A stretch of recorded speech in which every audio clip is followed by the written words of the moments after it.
What's going on, guys, and welcome to today's superhero workout, in which we'll be covering Daredevil.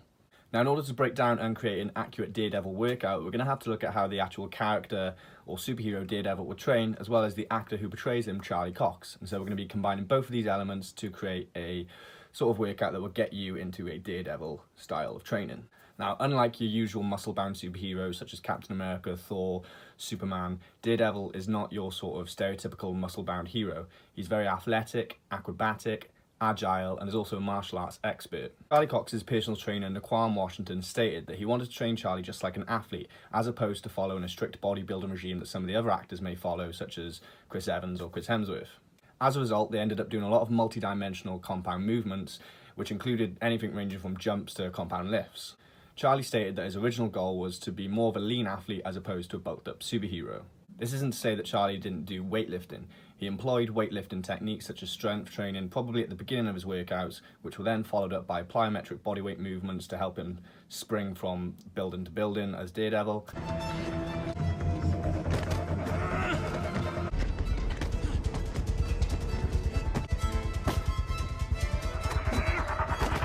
As well as a lot of martial arts training, which is obviously needed if you're playing a martial arts expert.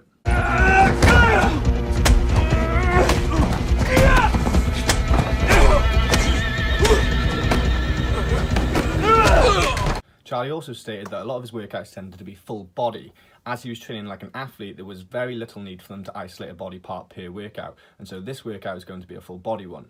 Alright, so the first exercise is going to be a bench press supersetted with a bent over row. Now we're going to do this for 10 reps on each one, so that's 10 reps of bench press immediately followed up by 10 reps of bent over row. And this is because Charlie and Matt Murdock would have had to perform strength training of some degree for both Daredevil's strength from fighting and his muscular frame. So by pairing the two exercises, we're able to hit more of the upper body in efficient time, and it's one of those multi-dimensional compound lifts that Naquan was probably speaking about.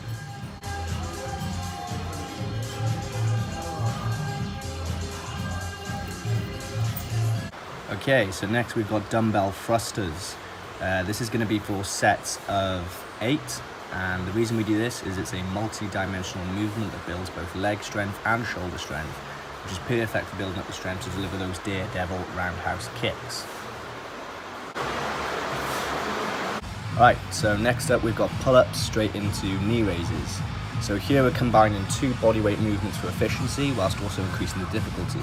The pull-ups are invaluable towards Matt's bodyweight strength when climbing buildings, and the knee raises are additional in developing core strength, and of course Charlie Cox's famous abs. For this one we're going to be doing 8 reps again. If you can manage more, do so, but for me I sort of get to 8 reps and then my form goes a bit out the window. Right, next up we've got plyometric push-ups, also known as clap push-ups. What I'm demonstrating first here is an easier variation, so if you can't perform the clap, then just bounce off the ground like I was. And for this one, we're going to be doing sets of 10 to 12 ideally, and this is working on our upper body explosiveness. So we've got another plyometric exercise here, and it is bench jumps. It's worth mentioning that if my gym had a box, I would be using that, but it doesn't, so I'm using a bench instead. As a general rule, the higher the box or bench is, the lower the rep scheme. This is fairly low for me, so I'm performing 12 reps at a time. This is a good exercise for building explosiveness in the legs and would be essential for Matt Murdock leaping across buildings, as well as Charlie Cox for his stunts. Right, last but not least, we've got some bag rounds, and it's going to be 1 minute 30 on, followed by a 45-second rest. If your gym doesn't have a boxing bag, shadow boxing will be perfectly fine. Charlie Cox performed both boxing and Thai boxing, as well as shadow boxing at the end of each workout for his cardio and conditioning. Not to mention, obviously, the technique benefits when you're actually performing the fight scenes as Daredevil. Okay guys, thanks for watching. I hope you enjoyed the video. This is actually the first one in a new superhero training series that I'm going to be doing. Each video is going to be based on a sort of different superhero or supervillain. They could be from Marvel, DC, any other one. If you have any requests, please drop them in a comment below. The next one is going to be Captain America that I'm going to focus on, and that will be in a few weeks' time. Don't forget to give me a like and a subscribe, as there's plenty more content to come.